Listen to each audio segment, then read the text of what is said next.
Welcome to the Exponential Potential Podcast. Ignite your potential and thrive in times of great change with your hosts, Jennifer Evans and Claire Oatway.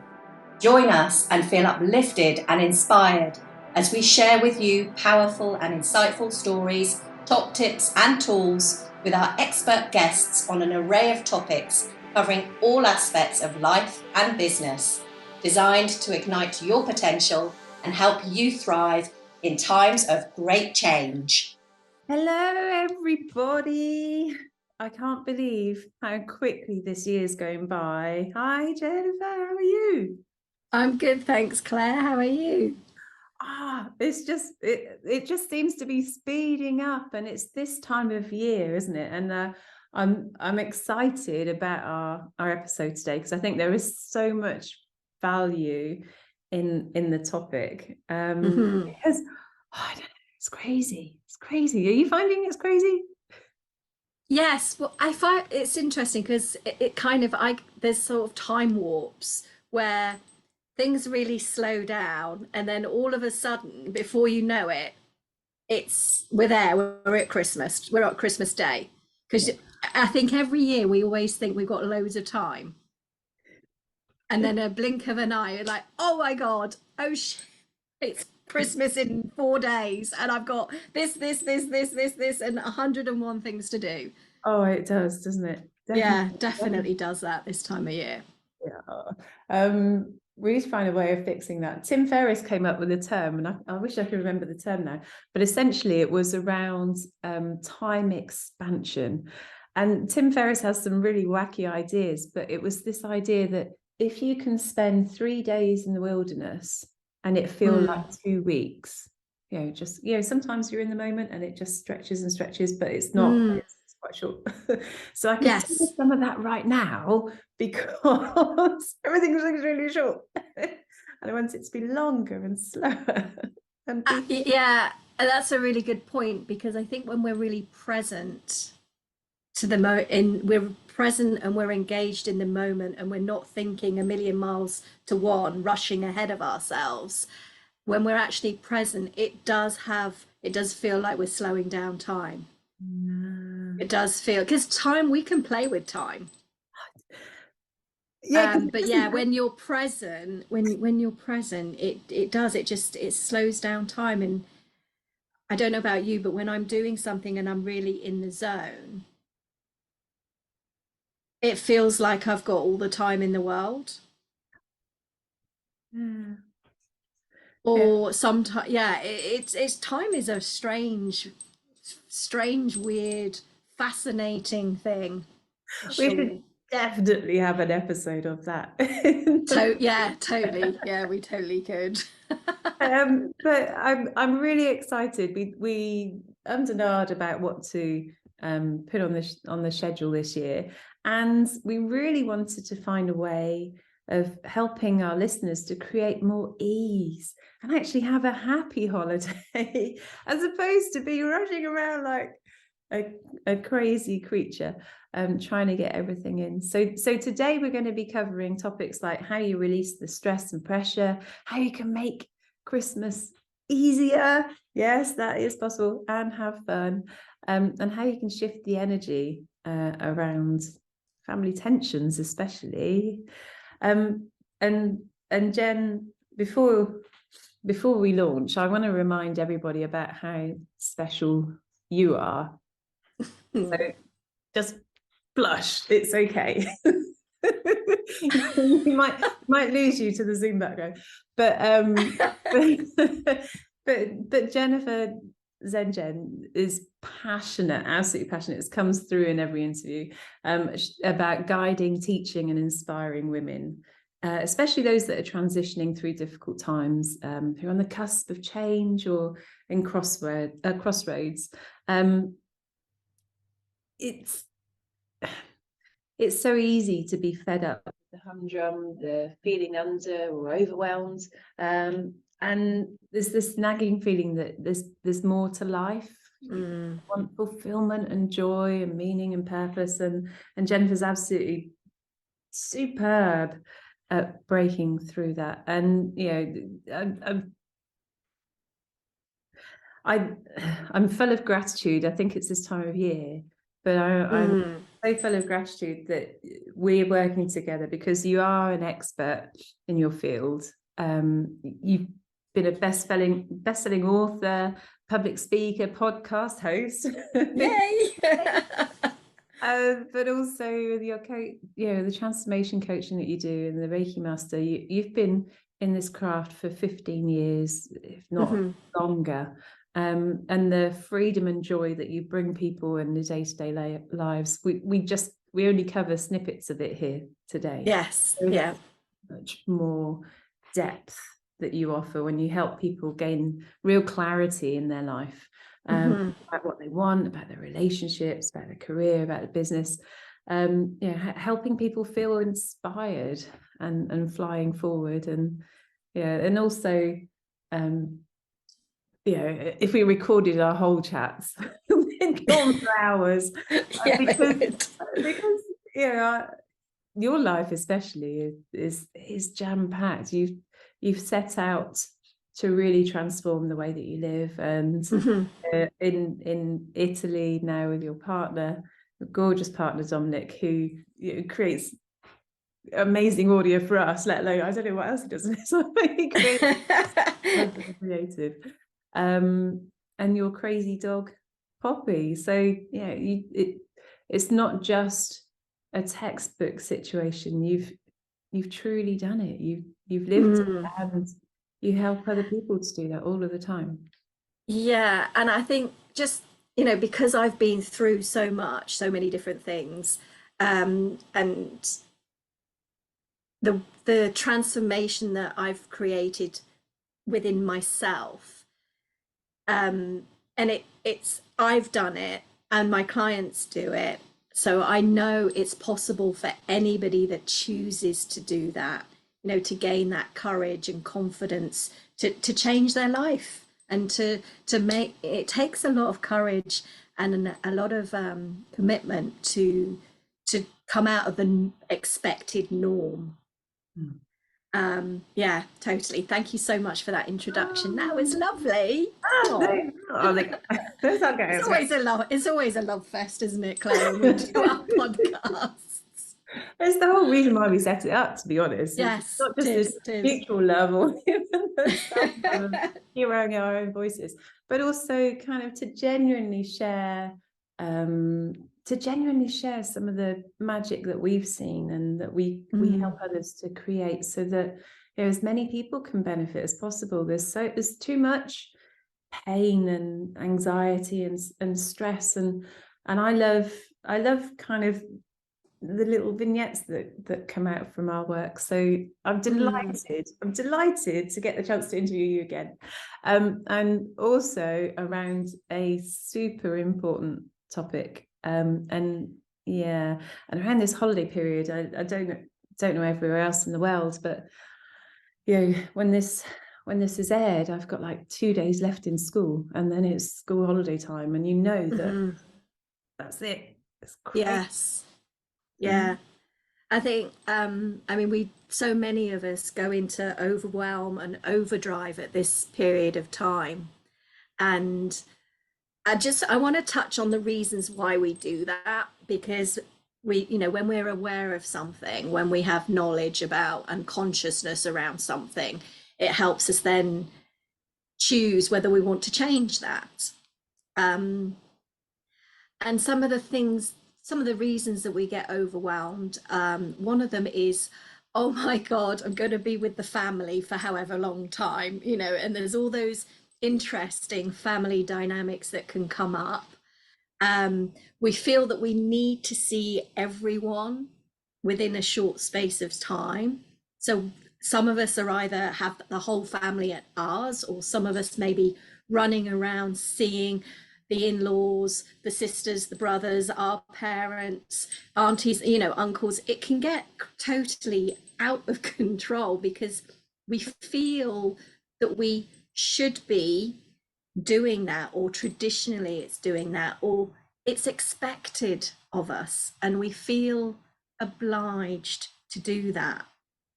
So I think that's one of the big overwhelms, is all the people that we need to visit, all the people that need to come to us. Yeah. And that can come, you know, that comes from habit and supposed tradition. And I think it's really hard to have that conversation with people and say, you know what, we're not going to be able to get to you this Christmas. Because there's that such a deep entrenched feeling of obligation.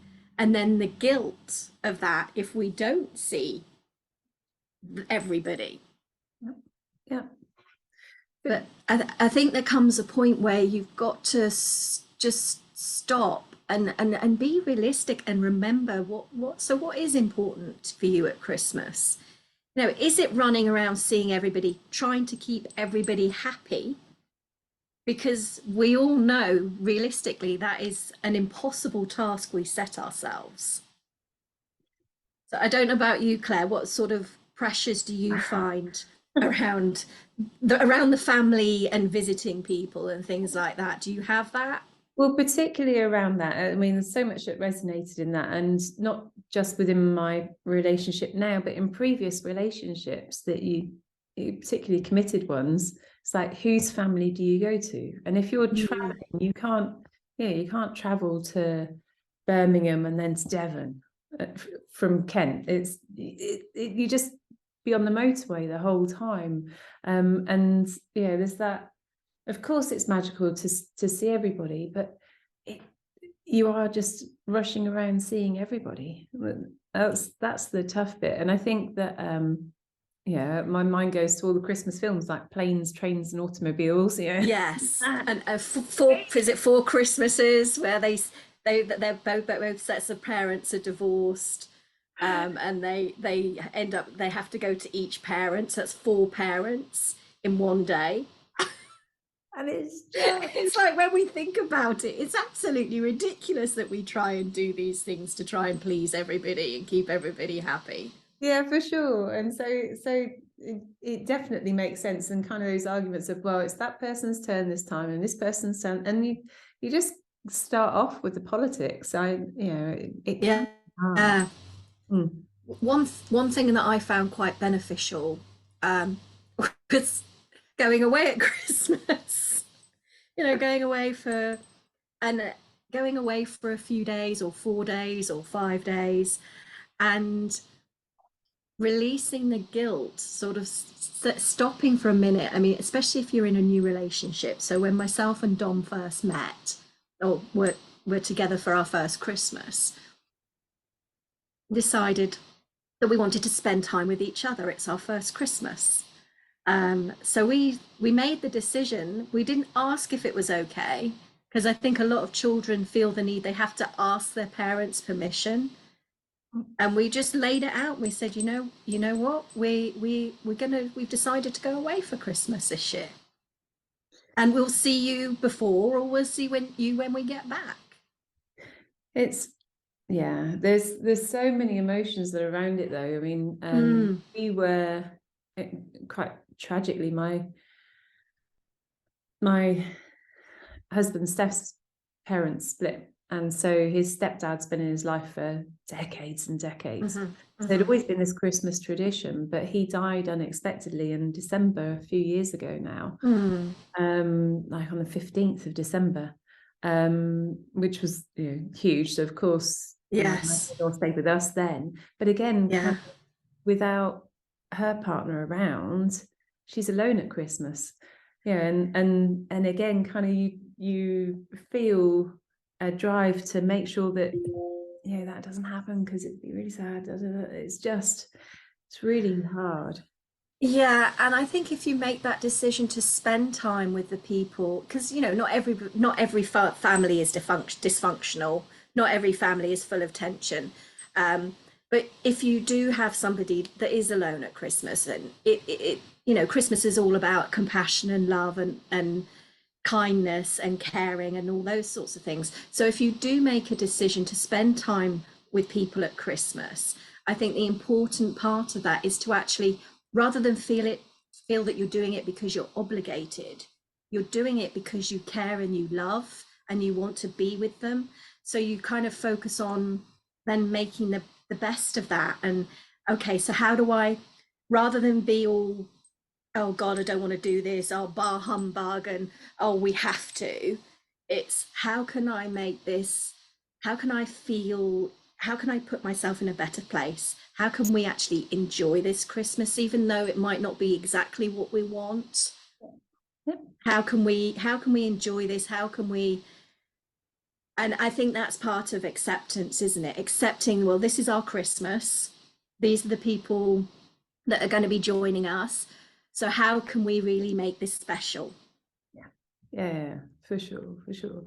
And I think one of the other pressures that many people face is around that keeping up with the Joneses. And this year there's been a change in advertising, thank goodness. But there's still, you look at the tables that are full of food, and they're beautifully dressed, and the people around the tables are beautifully dressed, and the presents are just bouncing out, and everyone's enjoying themselves, and you kind of think, oh, okay, that's why, that's the benchmark. The benchmark's higher and higher. Yeah, and that's higher. Yeah, that's the expectation. And interesting, I just want to point out actually our background is full of beautiful decorations. This is the kind of thing you get at hotels. Just go to a hotel for Christmas and you can have that treat. Yeah, there is a massive keeping up with the Joneses and that whole societal Christmas, it has to be perfect. Not just Christmas, but any holiday that you celebrate through this time. You know, we have that pressure of everything's got to be perfect, because I've got to show that I'm capable, or I'm good enough. I'm the perfect wife. I'm the perfect mother. I'm the perfect daughter. I'm the perfect daughter-in-law. I'm the perfect sister, or whatever, brother, husband. I'm saying wife, one, because we're both women, and two, most of the time, not all, but most of the time, it's the women that do most of the prep for the holidays. So yes, we tend to go overboard, don't we, in terms of our decorations, our food, presents.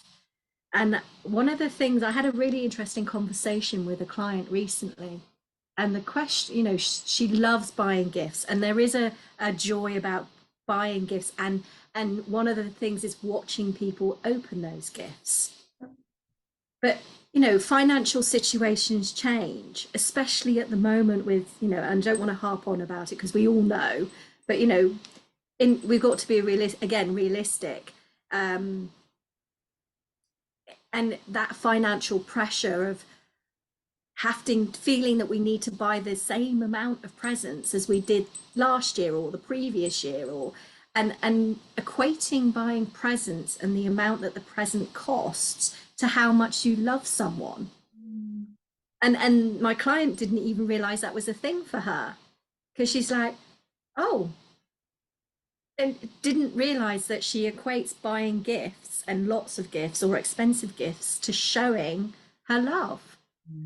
There's so many different love languages, aren't there? I mean, that's true. So one of the love languages is to give and to receive give presents, isn't it? Other ones are the words that people tell each other, or physical touch. So yeah, that really does make sense. And however consciously it is, whether it's an expression of love for that person, or but I spent 300 quid on that child, and then and had to spend 300 quid on that child. And it's just like, yes. And I think it's reminding ourselves what's actually really important. Yeah. How can I express my love differently? Yeah.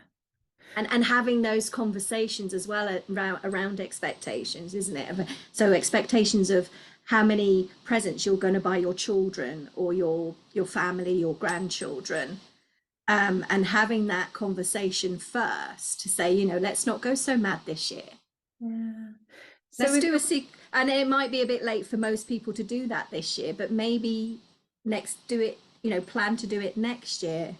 Secret Santa experiences together as a family, or mother-daughter time, or grandchildren grandma time, whatever it might be, and actually look at experiencing different things rather than just buying stuff.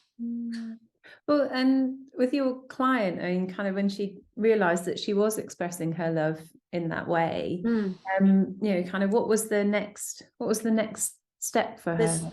The next step was for her to actually realize there are other that it was a double-sided thing. It was one, this is how much I love you, but also the other way around. If I give you these presents, how much will you love me? So it was two-way, and we then went into detail about, well, let's look at how much, you know, is love in a present? Yes, it can be, but how are you showing them love? Yeah. How do you show your love? What do you do for them? What's their reactions to you? And really strip it back to realize, actually, of course they know how much I love them. Of course I know how much they love me. I don't need to break the bank to prove my love in a present. And she loved the idea of experiences, you know, maybe even doing something before Christmas together. Doing, you know, going up to see the lights, or in London, or going to Harry Potter, or planning something together, so that you're actually appreciating, you spending time with those people that you love. So it was an unconscious, she was playing on the idea that she wasn't loved enough, or she wasn't giving enough love. That the underneath was not feeling good enough. Yeah. But once she realized, well, actually, of course they love me, because we talked about all the different experiences they've had together. We talked about how you know, the look in their faces when they see her, and how you know, how they interact. And it was just a really conscious thing that she had to do to realize, of course I'm loved, they love me, I have nothing to prove, I don't have to prove my love.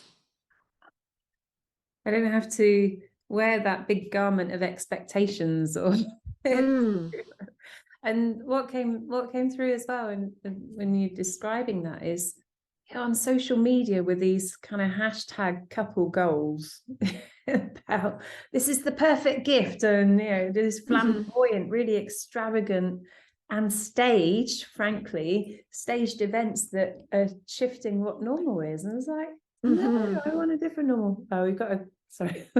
Oh, hello, puppy. Although our listeners might not be able to see him because they're listening, but we have a lovely little dash hound just making an appearance. Somebody say love, give me some, I want yes.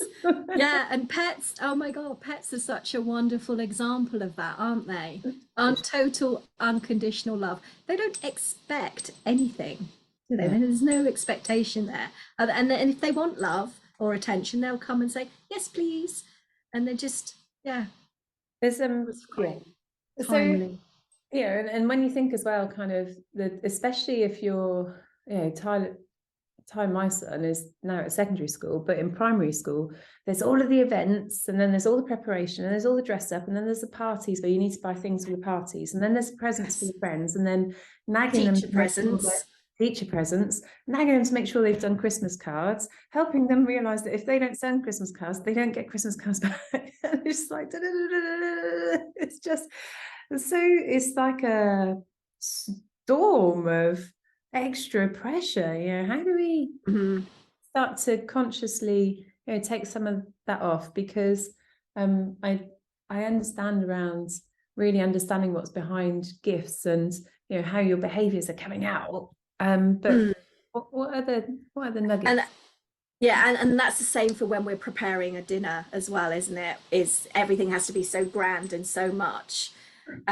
So some of the thing I think is to really focus on what is important and what really matters. And from that place of, well, and it doesn't matter whether it's family or friends, but whoever you decide to spend Christmas with, it's, well, what really matters? What do I want from Christmas this year? How do I create more engagement with my family? Or how can we be more present together? How can we have more fun, rather than it be focused on stuff and food and drink and presents, how can we have fun and have still a wonderful Christmas? And that, that's taking it back and simplifying it. Yeah. Playing some really fun games. Yep. And there's so many games online that you can look up that don't have to be a really expensive board game. Yep. The sort of sticking something on your head, that's just as an example. I mean, and we used to always play charades, and it was just a running joke, and everyone groans at charades, like, oh God. But it's funny. It can be really funny if you make the choice. I think this is a choice point, isn't it? You're making the choice of what is important for you at Christmas. Yeah. And it is a choice point, is it? And it's being together, making the most, appreciating, coming from a place of appreciation. We have, some of us are fortunate enough to still have our parents around.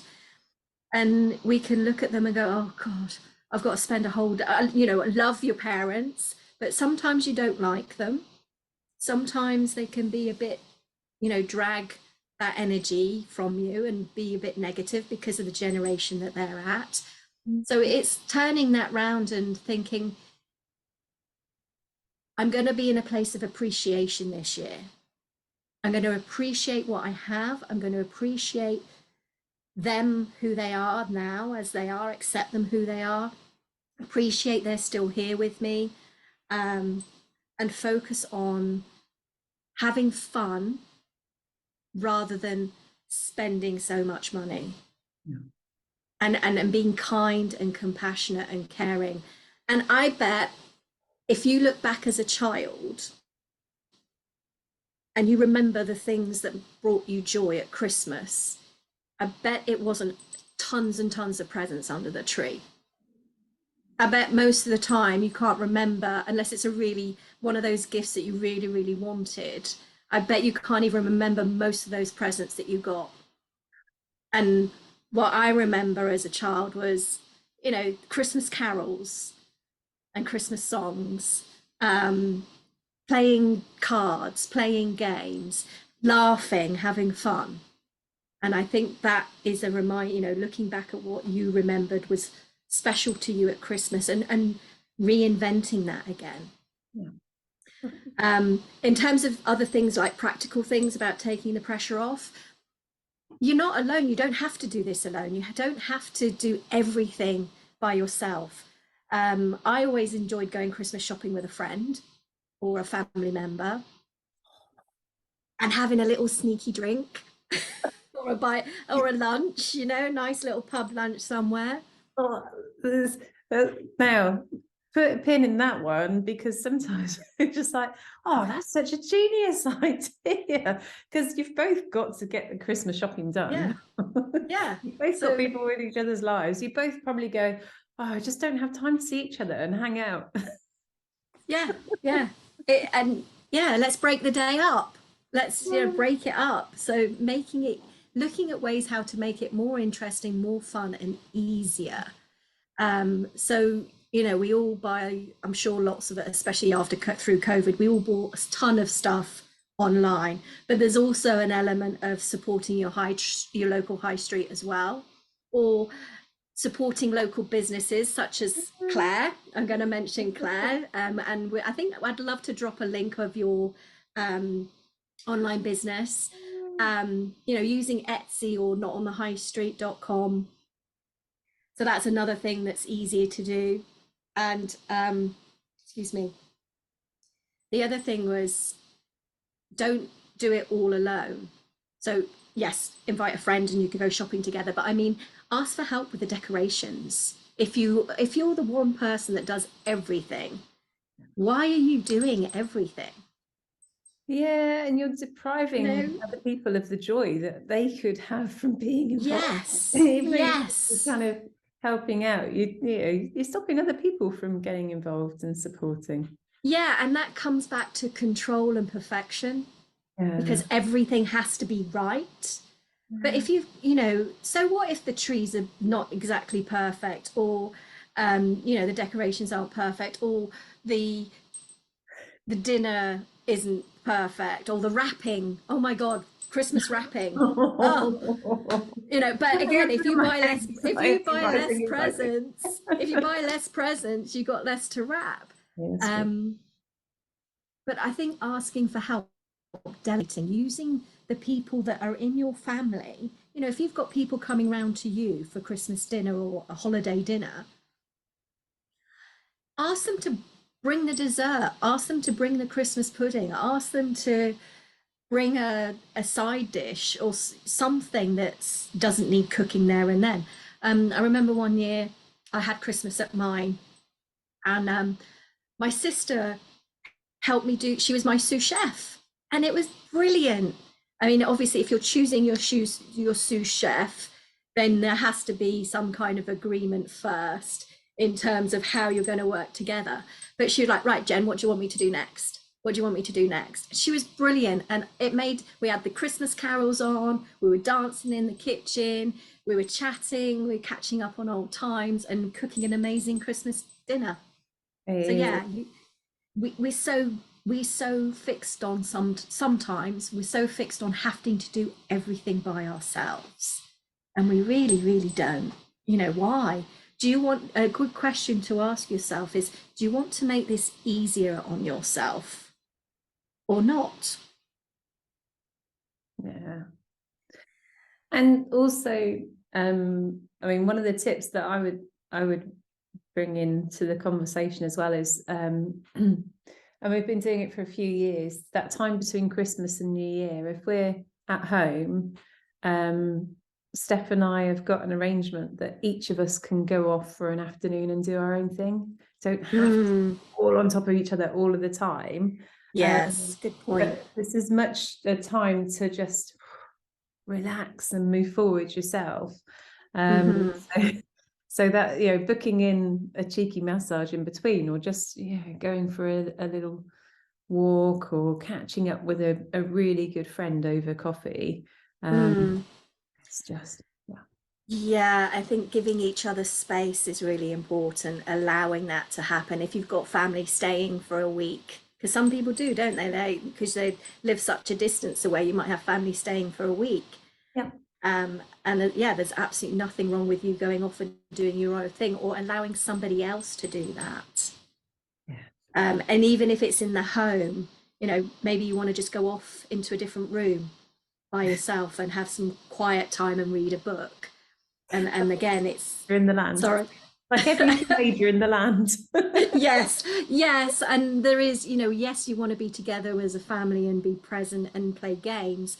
But I think, you know, it's their Christmas as well. And there's a balance, isn't there, between them being in their room 24/7, or them engaging with the family and putting away their electronics at dinner and things like that, but allowing them to play with their gifts, but also coming together. I think that's a really valid point about giving each other space. And setting those expectations beforehand is really important. I think having conversations, and if you've got people in the family that aren't likely to listen to that, maybe you've got brothers and sisters, or that you can say, okay, how about we get together, and we know that there's a particular person in the family that can be a little bit difficult at this time of year for whatever reason. So let's agree to not gang up on them, but let's agree to try and steer them away from that, and bring them back into the fold with, help them have a more joyous, happier Christmas.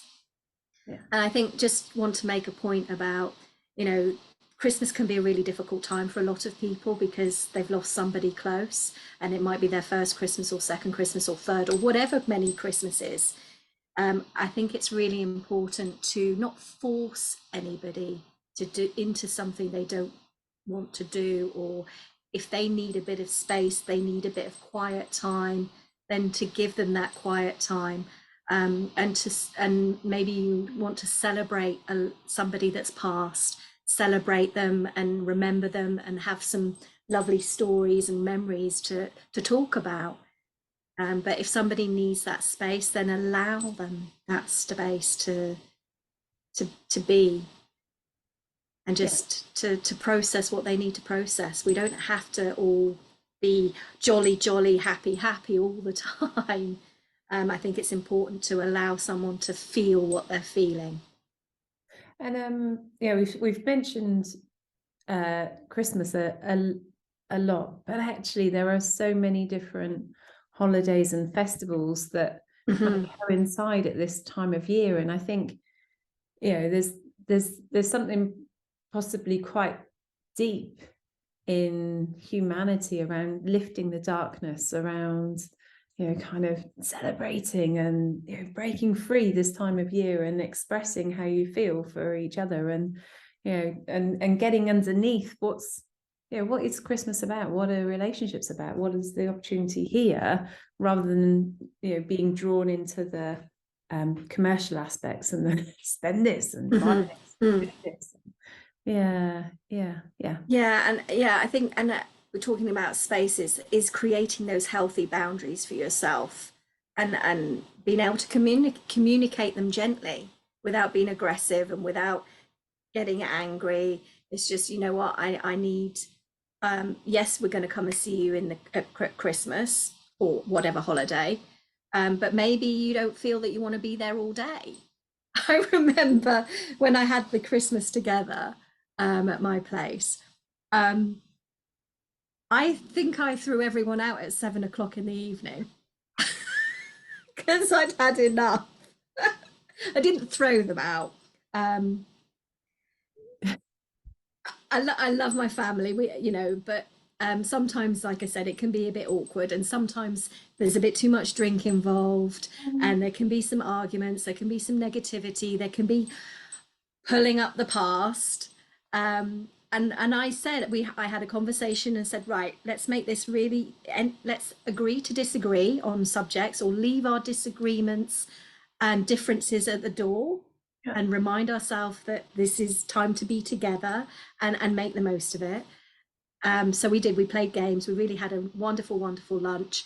And then some negativity started to come up, and I said, I love you very, very much. I want to spend time with you, but can we not keep talking about the same thing over and over again?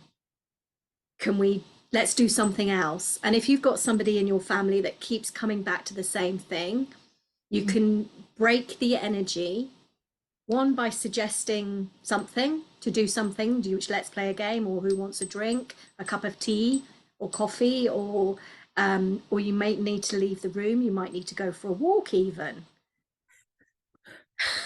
Get a puppy. Not well, no. Yes. Yeah. No. Don't get a puppy for Christmas. If you do have a pet, make sure that your pet is as much of an excuse to get a space. Or from an early age, I've always loved an afternoon nap. It's the most indulgent thing possible, especially on a Christmas. I'm feeling really full. So afternoon naps and puppies. But space is really key. And again, you don't need an excuse to just say, I'm just going to go and get some fresh air. If somebody, if the energy isn't changing in the room and the conversation's getting a little bit too much, take care of you in a gentle, kind way. You don't have to get up off the table and storm out. Just say, I just need some fresh air. And that's all you need. Or, you can change the conversation. Yeah. But if the conversation keeps coming back, that's when you have that conversation of, I love you, I want to enjoy the rest of this day, so can we please talk about something else? And it does take courage to do that, to stand up to, whether it's in-laws, whether it's your parents, whether it's a sibling, it takes some courage. But if you approach it correctly and say, we all want to have a good time here, so let's just leave that for another day. This isn't the time. And what can we do now to have some fun? And maybe it is breaking the energy and leaving and going for it. You suggest a family walk. Let's all go out for a walk. Yeah, and even making a cup of tea. Would you like a cup of tea? Yes. So that can easily spread to 5 or 10 minutes. And again, it's using that opportunity to reset, we talked at the beginning of the session around time and bending time around your will, and how much of a difference presence can make. But you can be present anywhere at any time. So escaping to the kitchen to make a cup of tea, that's an ideal time to breathe. Yes. To stop, to reset. Yeah, just to slow down a little bit and have some space for yourself and for the other people as well. But yeah, it doesn't need to be drama. It doesn't need to be drama.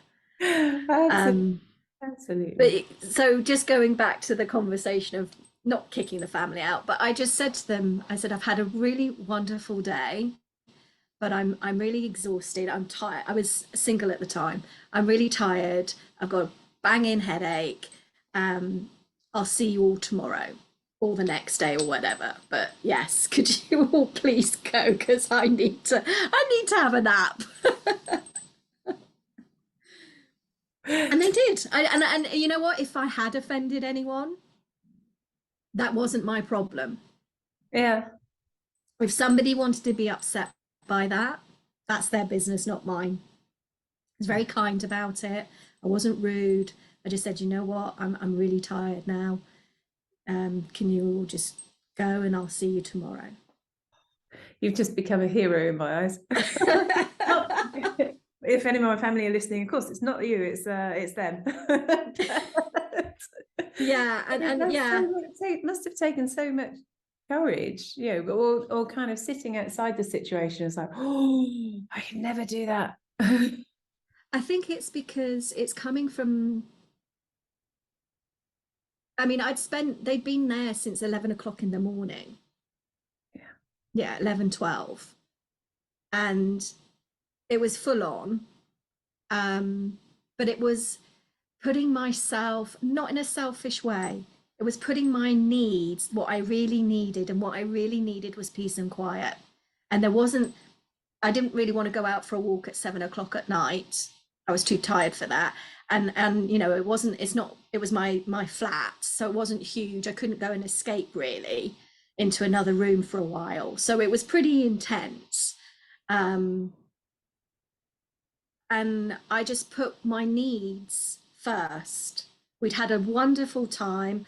I made sure that they realized that I love them and I've had a wonderful time, but now it's time for you to leave. And they all did. They all went, oh, okay. And whether they had an issue with that later, I have no idea, but nor do I. Again, it was their issue, not mine, if they had an issue with that. Because that's another thing we do at Christmas, is we want to please everyone and we feel responsible for everybody else's happiness. That's so true. Isn't it? That is. And if we're responsible for somebody else's happiness, then we also can be responsible for somebody else's unhappiness. And I don't think anybody wants to be responsible for somebody's unhappiness. And also, we all have that within us. We all have our own guidance system to know what brings us most joy and most happiness. Sometimes we need help with that, but in finding out what that is. But you can set the scene. Yeah. And I don't mean, again, going overboard, but you can set a nice, comfortable, relaxed environment. And then it's up to each individual whether they enjoy themselves or not. You can't make somebody enjoy themselves. You can provide the environment, the atmosphere, you can provide ideas and suggestions, but you can't make anybody else behave in a way that you want them to behave. So the best thing to do is to focus on how you react or don't react to them. Yeah. And when you realize actually their happiness is not my responsibility, my happiness, my well-being is my responsibility, their happiness and their well-being is their responsibility.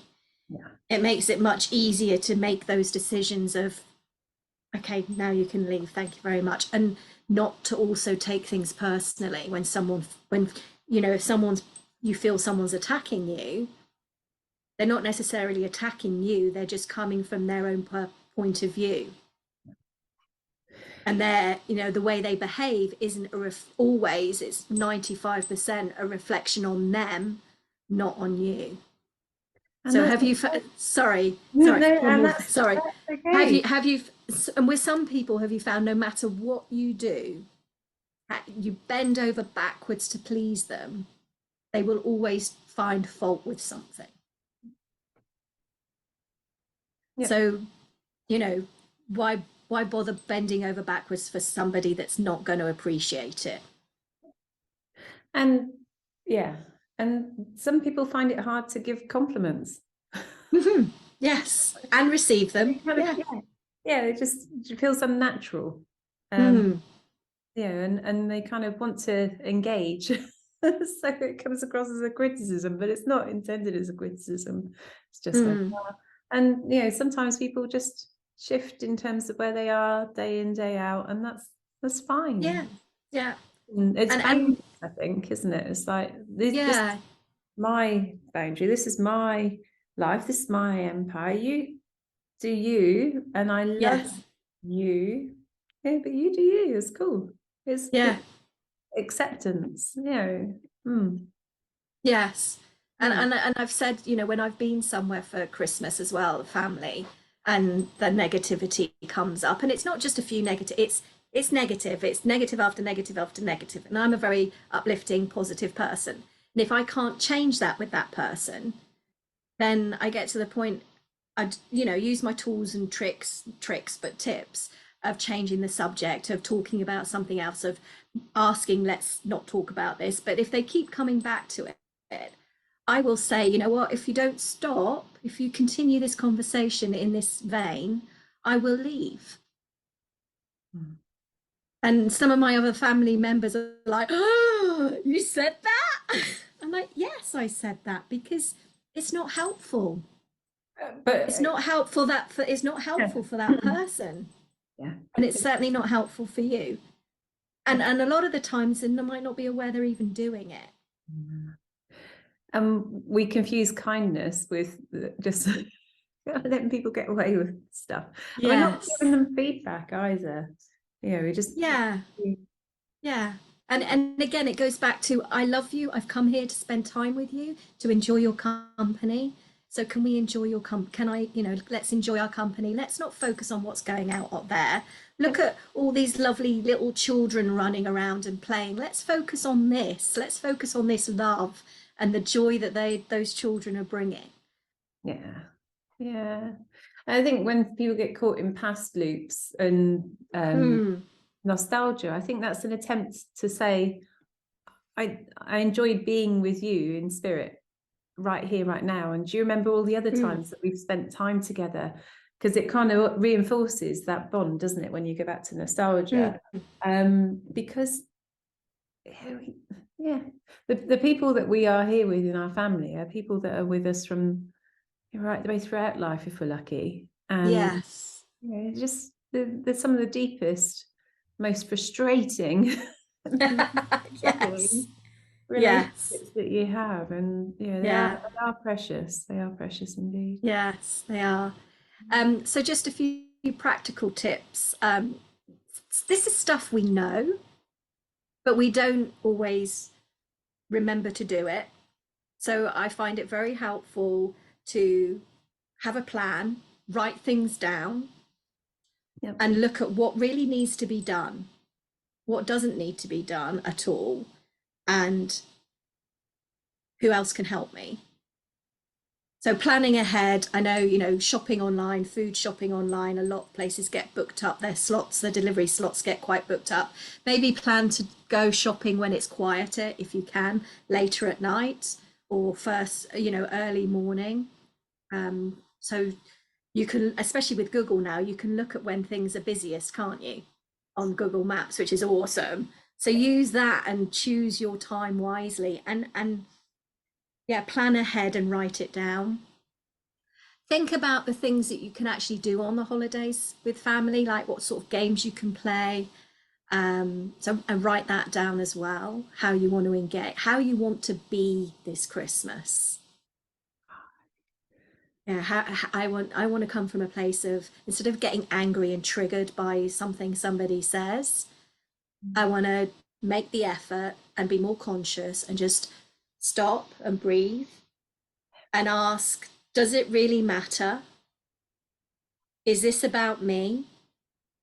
Do I want to be right or do I want to be happy?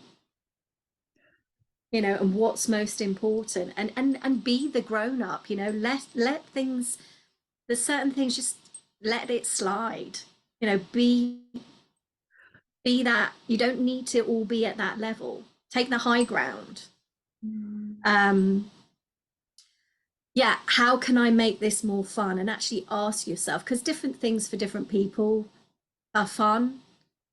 So I always love like decorating the tree with Christmas music on, and listen, you know, really listening to the Christmas music. It could be modern day songs, it could be Christmas carols, or watching or having a movie, a Christmas movie on in the background when you decorate. Maybe having a glass of Baileys, if you like a little glass of Baileys, or whatever it might be. Yeah, think about ways that you can make it more fun as prepping, as you come into the season, and have those conversations with people about how you want to have Christmas this year, or your holiday this year, whatever you may celebrate. It's it's just it's just a beautiful session. I kind of want to mark that with gratitude. And Jen, at the beginning of the conversation, I introduced you, you know, in your glory, as it were, as a transformation coach, and that you'd experienced and lived your transformation. And I know that the energies have been really manic and then really calm. But actually, if I reflect on the themes that we've been covering presence, intention, courage, boundaries, just some really elemental areas that are important throughout the year, not just at Christmas.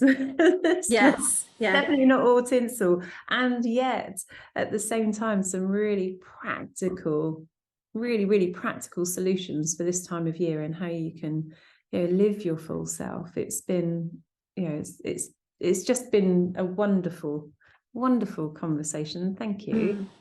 Thank you. I really enjoyed it. And you know, I love it when we have these conversations, because we both bring things to it. We both, you know, but yes, you're right. Fundamentally, that there are things that are fundamental to creating more ease and flow in your life. And as we go through different episodes, those things come up. And gratitude is another massive one.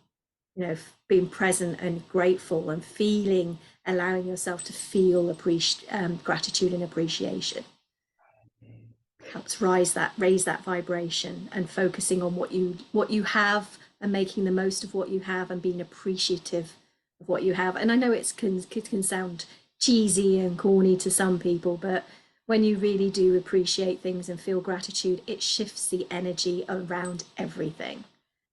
Yeah.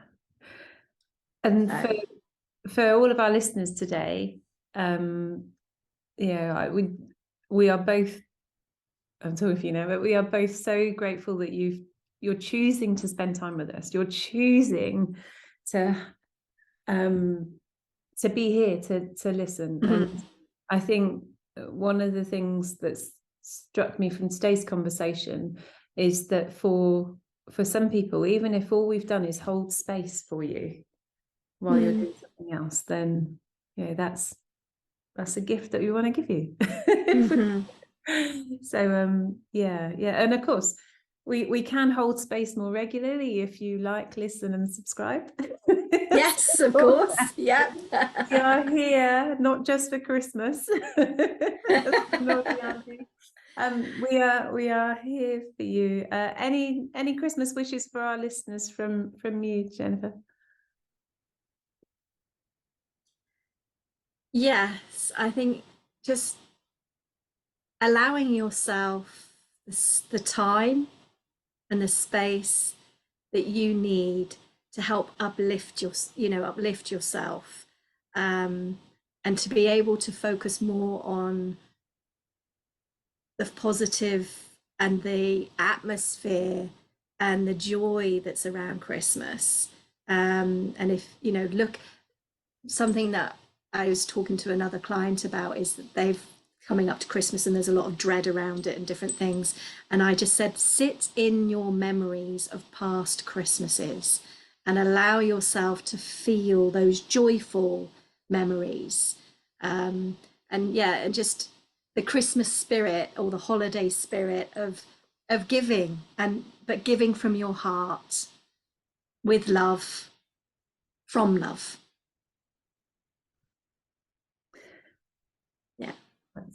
Yeah.